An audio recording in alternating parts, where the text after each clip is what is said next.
Branch Parazoa.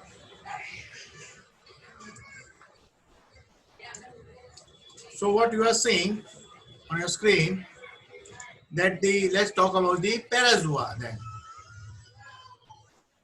Okay. Branch Parazoa. So Parazoa includes, if you see any book, say for example Kotpal, Parazoa के नीचे लिखा है one phylum Porifera. So that means if you imagine the characteristics of Porifera, you can understand the features of the Parazoa also. But Parazoa does not include only Porifera. One more minor phyla is there that is part of Parazoa but not is mentioned in your Kotpal book, and that is the Plecozoa. So let's talk about the Parazoa. What is Parazoa? Parazoa is the animal subkingdom that include the organism of the phylum Porifera and Plecozoa. I am talking about this. This Plecozoa is not there in your book, so you also consider this description. So there are two phyla, Porifera and Plecozoa. Sponges belong to Porifera. Sponges are the most well-known example of Parazoa. Sponges are aquatic organisms classified under the phylum Porifera, and they have around 15,000 species worldwide. We will talk in detail about the Porifera when we study this phylum separately. But right now, we are studying the general features, general categories. What are they? Sponges does not have any digestive cavity, neither they have mouth nor anus, so they don't have digestive cavity. Tissue, poorly developed. Leucosolonia, Cyclone are the example of Porifera. How do you carry out they? All these are the actually through water current. I will show the image afterward. Then let's talk about the Porifera. थोड़ा और उसमें बता देते हैं. There are about 4,500 species of Porifera. They are, मैं आपको Philip उसका picture बता दूं. ये है Porifera, Leucosolonia की कॉलोनी. ये Leucosolonia एनिमल. ये फिक्स्ड है. These are sessile animal. फिर ये है साइकोन, ये भी एनिमल है.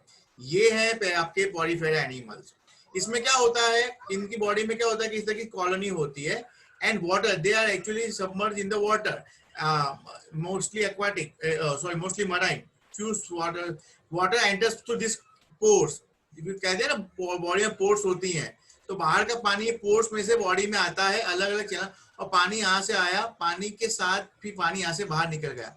अब पानी के साथ उनकी जो भी चीजें थी वो सेल्स में जब यहाँ पे थी, तो सेल्स ने उनका जो भी न्यूट्रिशन था पानी में से रहा हुआ वो यहाँ उन्होंने ले लिया, और फिर वो उन्होंने अलग अलग सेल्स जो होते हैं स्पेशली एमियोसाइट्स वगैरह, उन्होंने न्यूट्रिएंट मटेरियल ट्रांसफर किया डाइजेस्ट करने के बाद.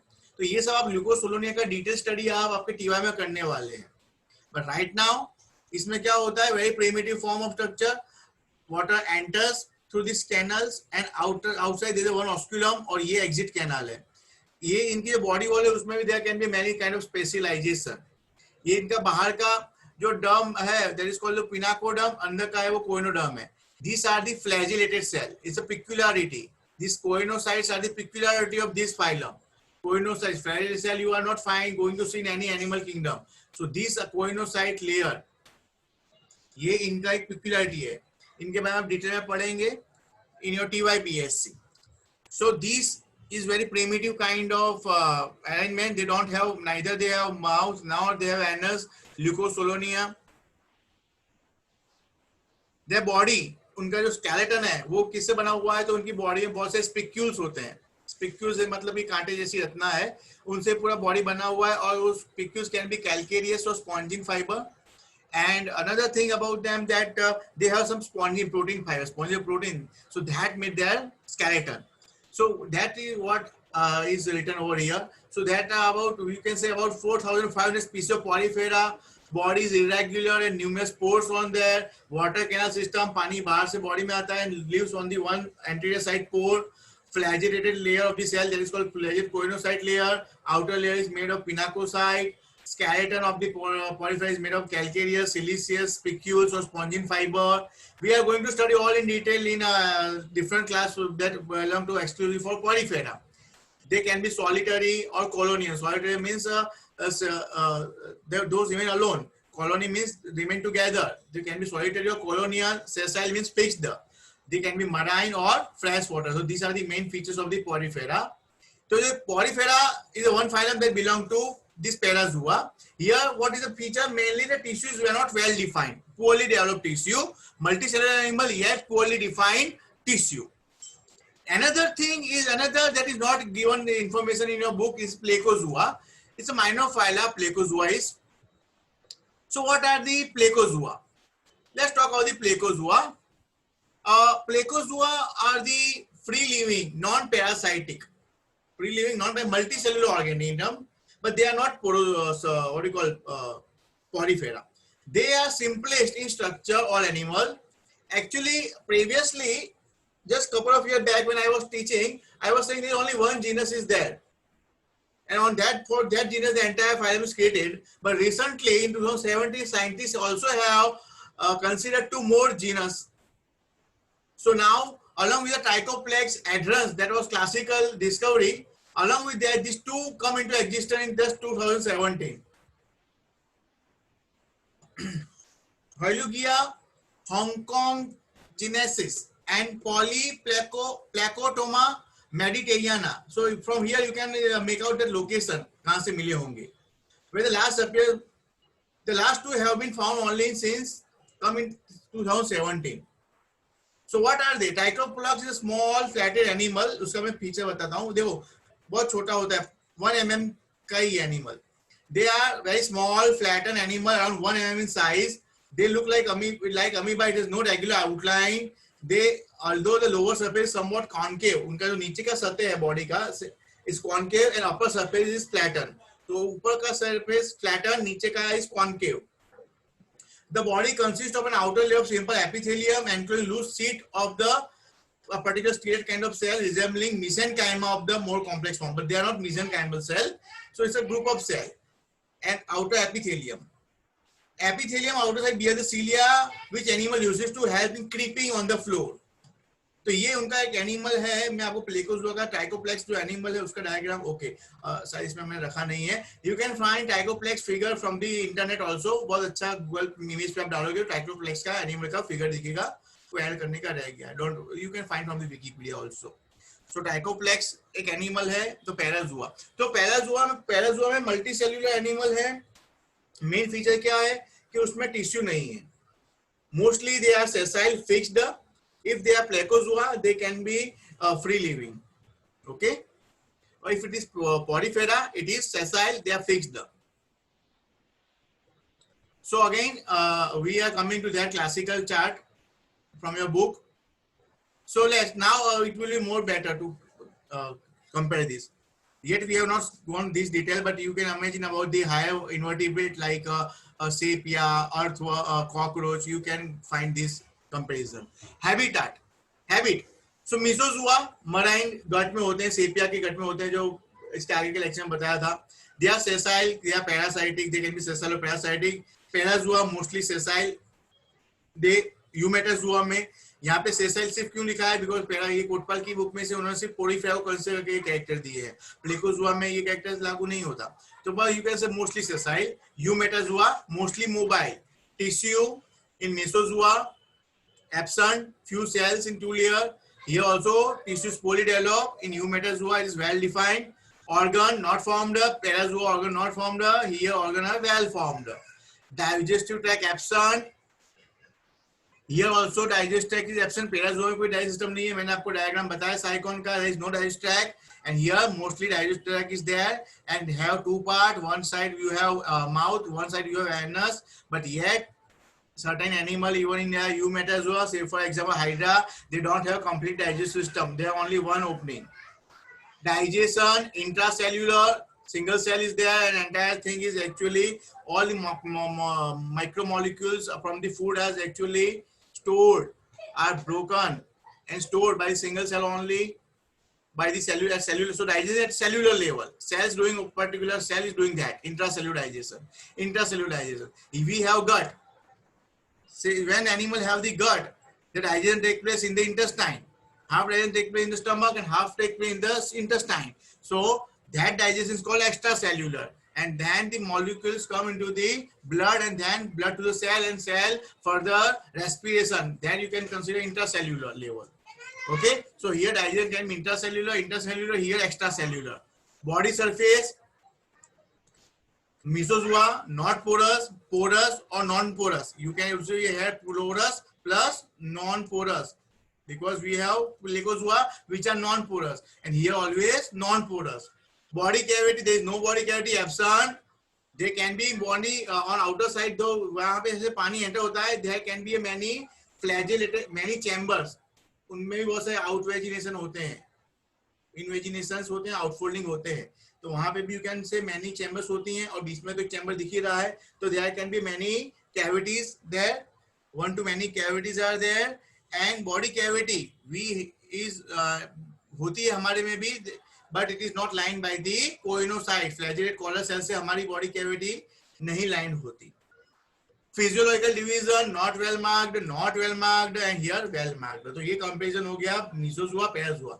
We have complete Mesozoa, we have completed one branch Parazoa. अभी इसका बाकी है यूमेटाजोआ, और इसके अंडर की सब कैटेगरी कौन सी है वो देखे थे. मेसोजोआ के नीचे क्या है वो आप और हमें नहीं जाना है. पैराजोआ के नीचे क्या आता है, पैराजोआ ब्रांच के लिए डायरेक्टली कोई दूसरी कैटेगरी बीच की है ही नहीं. पैराजोआ, और पैराजोआ के बाद सीधा आ जाता है डायरेक्टली. पैराजोआ के बाद कौन सी कैटेगरी आती है मैं आपको बता देता हूँ. पैराजोआ के बाद आती है डायरेक्टली पैराजोआ ब्रांच पैराजोआ, फिर उसमें ग्रेड डिवीजन सब डिवीजन ये कोई कैटेगरी नहीं आती. डायरेक्टली आ जाता है phylum Parazoa, then come directly phylum to phylum, Porifera and Placozoa. तो ये हो गया. अब हम बात करते हैं यूमेटाजोआ की. यूमेटाजोआ के एनिमल्स में ये सारी कैटेगरी आएंगी.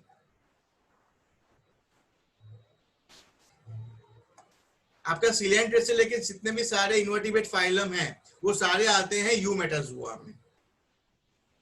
सो let's talk about this eumetazoa.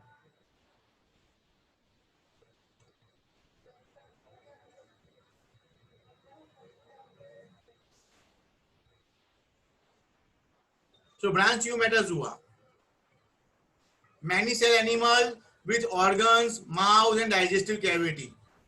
Main feature क्या है, ऑर्गन होता है, माउथ होता है, मोस्टली डाइजेस्टिव कैविटी होती है, गट होती है. And they are divided into 2 grades. Now the new term grade. आपकी हायरार्की में क्या आपने सीखा, domain, kingdom, sub kingdom, branch. अब उसके नीचे आएगा grade. Branch Eumetazoa, grade Radiata और बायलेटेरिया. अगर मैं रेडियाटा में आता है फाइलम सिलेंट्रेट, तो अगर मैं मान लो ये कैसे जाएगा, सपोज मैं बोलूं कि how will you classify Hydra, तो हाइड्रा में हम कहां स्टार्ट करेंगे, Hydra domain Eukaryota, kingdom domain Eukaryota, kingdom Animalia, sub kingdom Metazoa. We are omitting Mesozoa and Parazoa. Then branch among that kingdom metazoa, branch eumetazoa. eumetazoa के character क्या है, many cell animals plus well defined tissue. These are the main characters of the eumetazoa. Many cell, multicellular तो है ही, plus tissue formation is there, well defined tissue, an animal with the mouth, digestive cavity and well defined tissue. यहाँ पे आपको add करना है तो कर लेना, well defined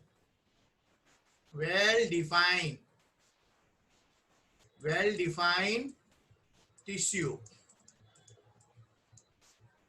So here animal are with the well defined tissue. So they have again, उसके नीचे हम क्या बोलेंगे, ब्रांच हो गई हाइड्रा की यूमेटाजोआ, एंड ग्रेड है radiata.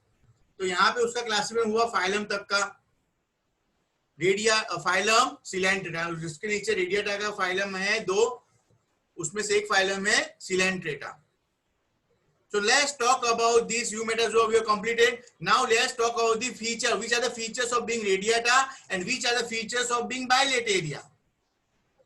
Word itself suggests radiata and bilateria. They actually word come from the symmetry. Body का मॉर्फोलॉजी, एनिमल का मॉर्फोलॉजी कैसा है, उसकी सिमेट्री कैसी है, उस पे से ये वर्ड आए हैं. Either eumetazoa can be of 2 types, radiata or bilateria. So now you have and you must have the idea of the symmetry. Symmetry is a part of another unit, लेकिन मैं यहाँ पे आ रहा है इसलिए थोड़ा उसके बारे में आपको ब्रीफ करूंगा. We have radiata are the animal having the body mostly have a radial symmetry. They have radial or biradial symmetry. I am explaining what is this. And bilateralitaria, or we are bilateria. We have bilateral symmetry. So what is bilateral symmetry? If you cut an animal, if you are able to cut an animal into two equal halves externally, अगर हम animal को two equal half में divide करने में able हैं, if we are able, if you are able to cut just one second,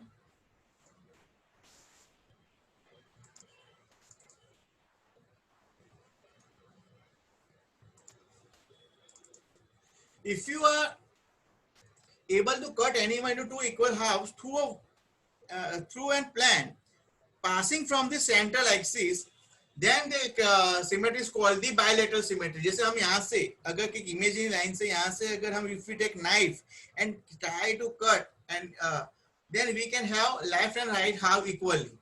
We have that bilateral symmetry. That is called the bilateral symmetry. But that is only possible with the only one plan passing this way.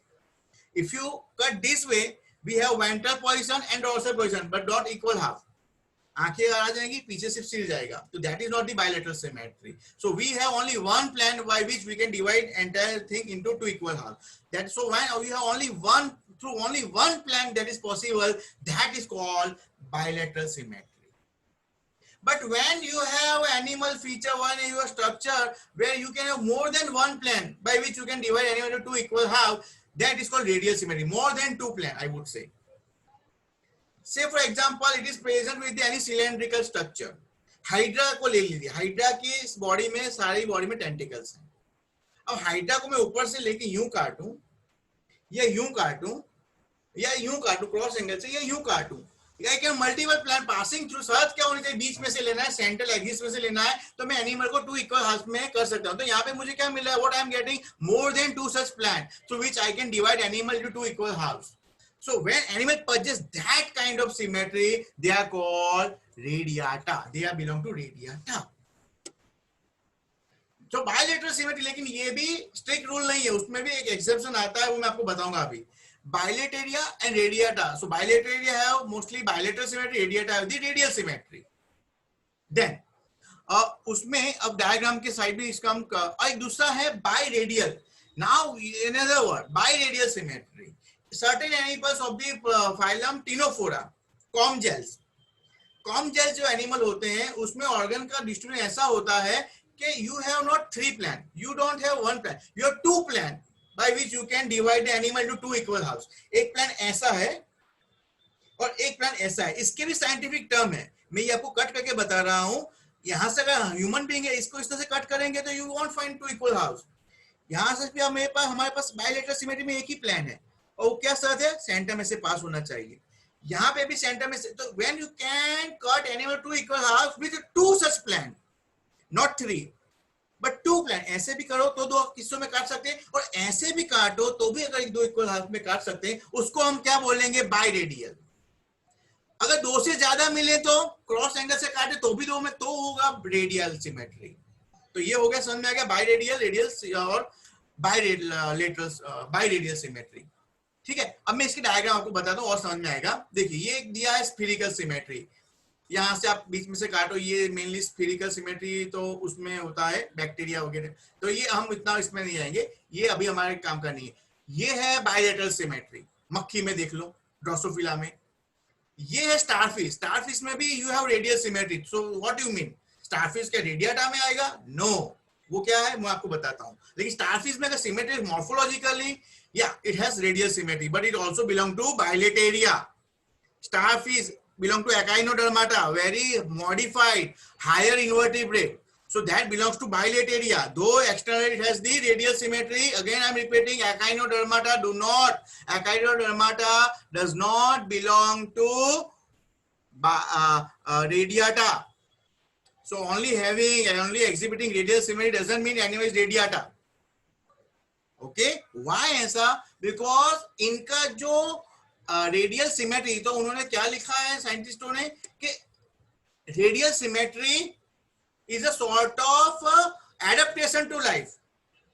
इनकी body में इनको radiata में biota में क्यों गिना? क्योंकि इनके जो लार्वा स्टेजेस है, बाइपिनारिया लार्वा वगैरह, all these have the bilateral symmetry. Their larval form has the bilateral symmetry. So radial symmetry is secondary adaptation, you can say. So that's why they are radiata. They belong to, sorry, though they are exhibiting radial symmetry, echinoderms belong to bilateria. Or coelentrates and comgels. So only two phylum, coelentrate and ctenophore. These are the two phylum that belong to your radiata. तो radio, अब मैं इसकी diagram आपको बताता हूं। एक और diagram देखिए, ये हाइड्रा का है, इसमें एक और भी प्लान पॉसिबल है। इन्होंने सिर्फ दो ही बताए हैं, एक ये और भी एक प्लान से भी आप you can divide animal into equal half. यहां से जाता हुआ भी एक प्लान से यू कैन डिवाइड। तो ये plan 1, plan 2, there can be plan 3, plan 4 through which you can divide hydra. So there can be more than 2, more than 3, more than 4 by which you can divide animal into two equal half. That is radial symmetry. ये जो diagram misleading है। अगर आपको इसी तरह दो ही सिर्फ plan मिले तो उसको आप बोलोगे बाय रेडियल सिमेट्री। एक ही मिले ऐसा प्लान तो बायलैटरल, दो मिले तो bye radial, more than 2 it will be radial passing through the centre. अभी देखो मैं ह्यूमन का डायग्राम बताता हूं। ये प्लान के भी नाम है, ये आपको एग्जाम में नहीं लिखना है लेकिन आपको समझ में आए। ये देखो आगे से लेके पीछे तक, ये प्लेन में अगर हम सैजिटल प्लेन में अगर किसी को काटा जाए इमेजिन लाइन पे, ये पूरा कांच दिखाया है। तो अगर सैजिटल प्लेन से if you cut the animal you want, sagittal plane से काटोगे तो ही आपको दो हिस्सों में मिलेगा। फ्रंटल से काटोगे तो वेंट्रल एंड डोर्सल साइड पीछे हो जाएगा, आगे का साइड एक ही, दोनों आंखें एक तरफ आ जाएंगी, सिर पीछे की ओर चला जाएगा, है ना। तो वो फ्रंटल प्लेन से आप काटोगे एनिमल को तो आप दो हिस्सों में डिवाइड नहीं कर सकते। सिर्फ सैजिटल प्लेन से अगर आप काटोगे तो दो हिस्सों में कर सकते हैं। तो ये सब किसको लागू होता है? ये लागू होता है बायलैटरल सिमेट्री को। बायरेडियल में क्या होता है? फ्रंटल प्लेन और सैजिटल प्लेन दोनों से काटते हो तो भी आपको एनिमल दो हिस्सों में बांट सकते हो। और रेडियल में तो कितने ही इस तरह के प्लान आप ले आओ, बस शर्त यह है कि सेंट्रल एक्सिस में से पास होना चाहिए, तो आप एनिमल को इक्वल हाफ में डिवाइड कर सकते हो। समझ में आया ये? ओके, तो अब हम फिर से हमारे टॉपिक पे आ जाते हैं। ये टर्मिनोलॉजी समझने के बाद, रेडियाटा एंड बायलेटेरिया। सो बॉडी है रेडियली और बायलेटेरियली सिमेट्रिकल इन केस हो। तो यहाँ पे आप क्या याद करोगे, किसको इमेजिन करोगे? हाइड्रा को। बॉडी रेडियली और बायलेटेरियली सिमेट्रिकल, यहाँ पे आप कॉकरोच को या कोई भी एनिमल को इमेजिन कर सकते हो। Body bilaterally symmetrical. रेडियाटा का फीचर क्या है? Sometimes bilaterally symmetry is adaptation in some animals. Bilateral Radiata कई बार इनके भी कुछ होते हैं, अगर से फॉर एग्जाम्पल कुछ एनिमल है वो बराबर की रेडियल सिमेट्री एग्जिबिट नहीं करता लेकिन उन्होंने इसमें क्लासिफाई कर दिया, तो फिर किस तरह डिफेंड करते हैं वो? इट्स अ बायलेटरल सिमेट्री है भी तो वो क्या है? एडेप्टेशन है। सेम है यहाँ पे, इफ यहाँ पे क्या हम बोलेंगे? Sometime radial symmetry is there, say for example Echinodermata, but it's a adaptation to life, secondary adaptation to life. यहाँ पे बायलेटरल सिमेट्री रेडियाटा में, यहाँ पे जो एनिमल है हाइड्रा वो डिप्लोब्लास्टिक एनिमल है, उसमें भी दो ही जर्म लेयर है। एम्ब्रियोलॉजी में आता है 3 germ layer, endoderm, mesoderm, ectoderm. आपका गट एपिथेलियम है वो एंडोडर्म में से बनता है, आपका ब्रेन एक्टोडर्म में से बनता है, आपके मसल्स मेसोडर्म में से बनते हैं, हर ऑर्गन अलग अलग चीजों में से बनता है। तो यहाँ पे जो 3 जर्म लेयर जो होते हैं वो यहाँ पे है ही नहीं, यहाँ पे सिर्फ एक्टोडर्म है और एंडोडर्म है, मेसोडर्म है ही नहीं। तो that's why they are called diploblastic animal. और Bilateria they are triploblastic, they are 3 germ layer. तो यहाँ पे मेसोडर्म है ही नहीं, mesoderm is not developed, so animal of the grade Radiata are diploblastic. आप डिप्लोब्लास्टिक बोलो रेडिएटा। अब ये वर्ड आपकी क्लासिफिकेशन में, ये हायरार्की में नहीं है, डिप्लो और ट्रिप्लो। कुछ क्लासिफिकेशन सिस्टम में ये वर्ड भी है, उनको भी कोई कैडर दिया गया है, इनमें कोई टेक्सन दिया गया है, लेकिन ये जो क्लासिफिकेशन सिस्टम है उसमें रेडिएटा के अंदर एक कैरेक्टर के तौर पे दिया गया है। In bilateria, it is triploblastic in nature. There are 3 germ layer. Mesoderm is well marked. और आगे का जो टॉपिक है सिलोम, सिलोम मतलब सिलोम आपको बॉडी कैविटी। तो सिलोम कैविटी का मेन फीचर क्या है कि वो मेसोडर्म में से बनती है, मेसोडर्म के स्प्लिटिंग में से या मेसोडर्म में से आउटपॉकेटिंग में से बनती है। It's a one more cavity other than the gut in our body, that is called the silom, body cavity. जो हमारे गट और हमारे एक्सटर्नल बॉडी के बीच में जो जगह है, अगर किसी आदमी को या किसी को ऑपरेशन करते हैं, हम पेट काटते हैं, पेट को काटा जाता है मसल्स को, और जब ओपन करते हैं पेट ओपन, तो फिर बीच में थोड़ा जगह तो हमें मिलता है ना, और डॉक्टर का काम ऐसा कोई है कि एकदम पोर स्ट्रक्चर है, सब भरा पड़ा है, नहीं, थोड़ा स्पेस होता है। तो वो क्या है, आपकी गट और मसल्स के बीच में थोड़ा स्पेस है, वही बॉडी कैविटी है। तो वो बॉडी कैविटी होना उसको बोलते हैं सीलोम। वो एक other body cavity other than the gut, एक गट, ये हमारा कैविटी ये है, that is called the gut, जो हमारा डाइजेस्ट ट्रैक है वो। और दूसरा उसके अलावा जो आपके गट और मसल्स के बीच में, आपके गट और बॉडी का जो आपका सरफेस है उसके बीच में जो जगह होती है एनिमल, उसको बोलते हैं सीलोम। तो ये सीलोम कहां से बनता है, मेसोडर्म में से बनता है एम्ब्रियोलॉजिकली। तो यहाँ पे तो मेसोडर्म है ही नहीं, तो ये तो उनको लागू ही नहीं होता, ये फीचर लागू ही नहीं होता। अगर मेरे पास डिब्बा फोन है, इफ आई हैव डिब्बा फोन, मतलब वो पुराने जमाने का बटन वाला, तो उसमें अब हम कहते हैं कि वाईफाई है, कितना मेगापिक्सल का कैमरा है, that feature is not applicable. तो सीलोम होना नहीं होना इसको एप्लीकेबल ही नहीं है, क्योंकि इसके पास तो मेसोडर्म है ही नहीं। इतना करने के बाद हम थोड़ा इसको ब्रेक लेंगे, कल कंटिन्यू करेंगे। ये हम रेडिएट और बायलेटर से बात देखते हैं। सीलोम कैविटी इज एब्सेंट, यह लागू ही नहीं होता। Coelom can be true coelom और सूडोसीलोम। सूडोसीलोम क्या है, ट्रू सीलोम क्या है, इसका डिस्कशन हम कल करेंगे। सीलोम कैन बी सूडोसीलोम और true coelom. Tentacles with nematocyte, यहां पे जो है टेंटिकल्स, उसमें क्या है, निमेटोसाइट। हाइड्रा में निमेटोसाइट आपने एफआई में पढ़ा होगा, निमेटोसाइट निमेटोसिस्ट होता है, वो टेंटिकल विद निमेटोसिस्ट, उसमें कौन सा होता है, हिप्नोटॉक्सिन रिलीज होता है जो एनिमल को पैरालाइज कर लेता है। तो that kind of tentacles present, tentacles present if present do not have nematocyst. तो ये बायलेटेरिया में क्या, अगर टेंटिकल्स है भी तो उसमें निमेटोसिस्ट नहीं है। Complex are actually ciliary organ. They are actually locomotory organ made of many cilia, and this is the peculiarity of the ctenophore. These radiata have two phylum, one is ciliandrate and one is ctenophora. So ctenophora have, they are called the comb jelly. They are called the comb jelly.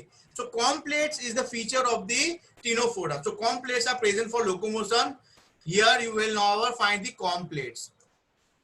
Principal external opening of the digestive cavity is mouth.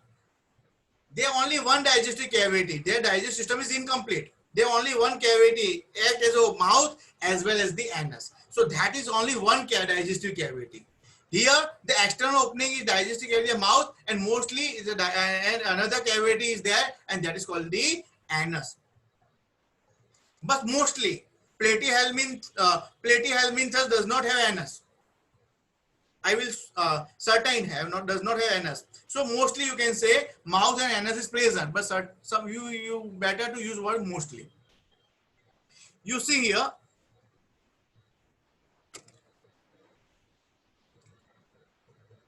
okay. So let's talk about that. What is coelom? उसका भी हम complete कर ही लेते हैं. There are two terminology: true coelom and false coelom. In Viva, anytime when I ask a student कि भाई coelom क्या है, drawing board, what is coelom, what is pseudocoelom, just they write what is सीलोसीलोम. अगर मैं एक mark में पूछूं what do you mean by pseudocoelom, more many times 70% time students are it is a false coelom. अरे भाई what do you mean by false coelom, then don't give me the synonym. It's a false coelom, we know, but what makes it false coelom?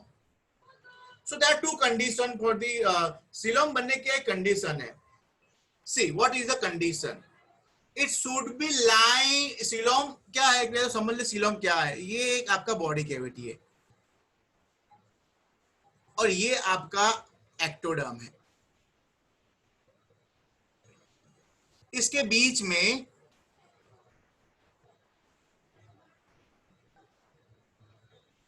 ये mesoderm का पूरा mesoderm से भरा पड़ा है. ये मेसोडर्म बहुत, इसको थिकली मैं बता दूं, मेसोडर्म से भरा पड़ा है, ऐसा मैं बता देता हूं. ये पूरा मेसोडर्म से भरा पड़ा है. अब मैं दूसरा डायग्राम बनाऊं फिर से ब्लू से, और यहाँ पे ये जो है वो गट है, ये गट, ये बॉडी सरफेस,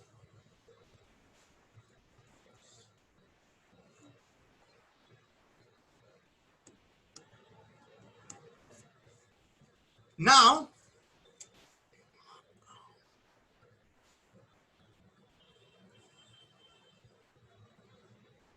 समझ लो इनके बीच में से स्प्लिटिंग हुआ या इमेजिनेशन हुआ, अल्टीमेटली रिजल्ट ये आया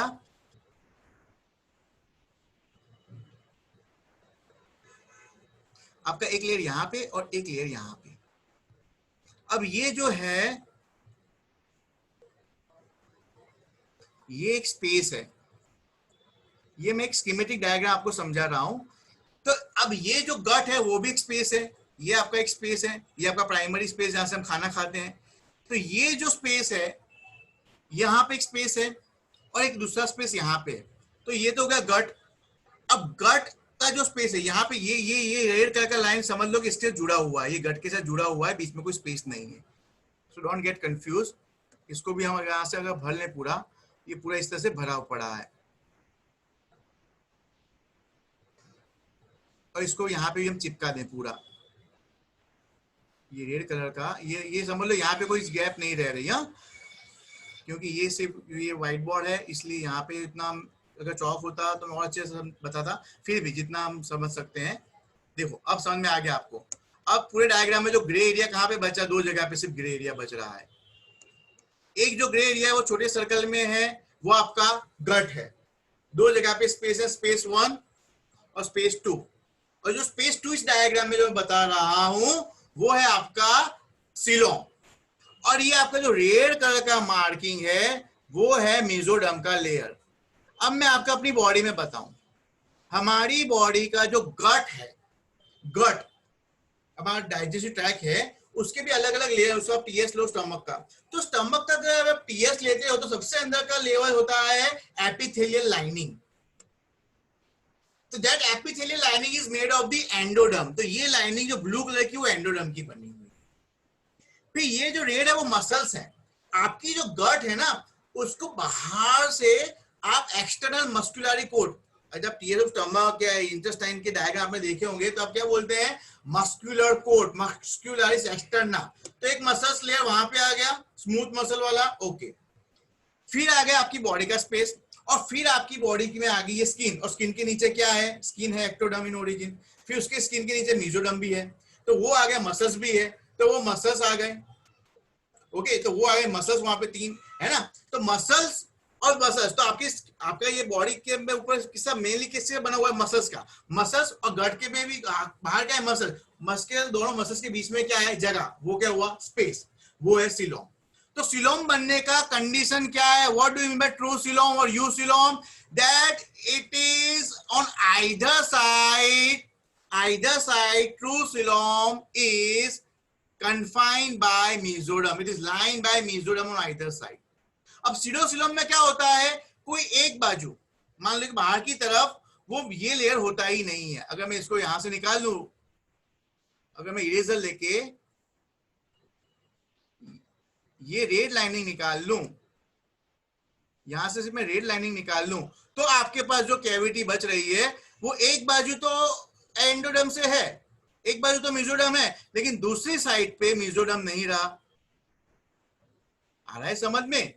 so that, sorry blue line भी चला गया, लेकिन अगर इसमें से अगर मैं बाहर का जो रेड लाइन निकाल लूं तो that will be called pseudocoelom. So what is pseudocoelom? When the coelom is not lined by mesoderm thoroughly on either side, then it is called the pseudocoelom.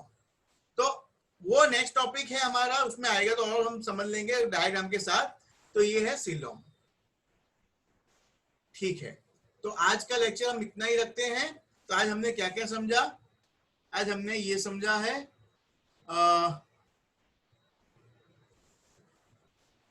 ठीक है, आज हमने रेडिया तक और बायोरेडिया तक हमने आज का हमारा टॉक रहा है। फिर हमारा उसके आगे के कैटेगरी भी हम पढ़ेंगे, और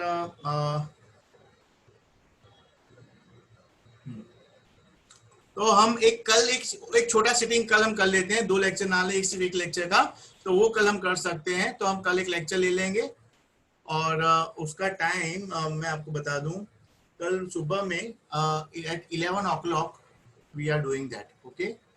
So tomorrow 11 o'clock और we will continue this presentation। तो 11 बजे हम कर रहे हैं, ठीक है. Okay, so we end here. And this lecture also considers second lecture, so attendance will be taken of this lecture too. So Richa, you take the attendance. Take the snapshot of all the participants so that you can do afterward also. recording बंद करता हूँ. एक ही minute तो. So we end here. Question answer.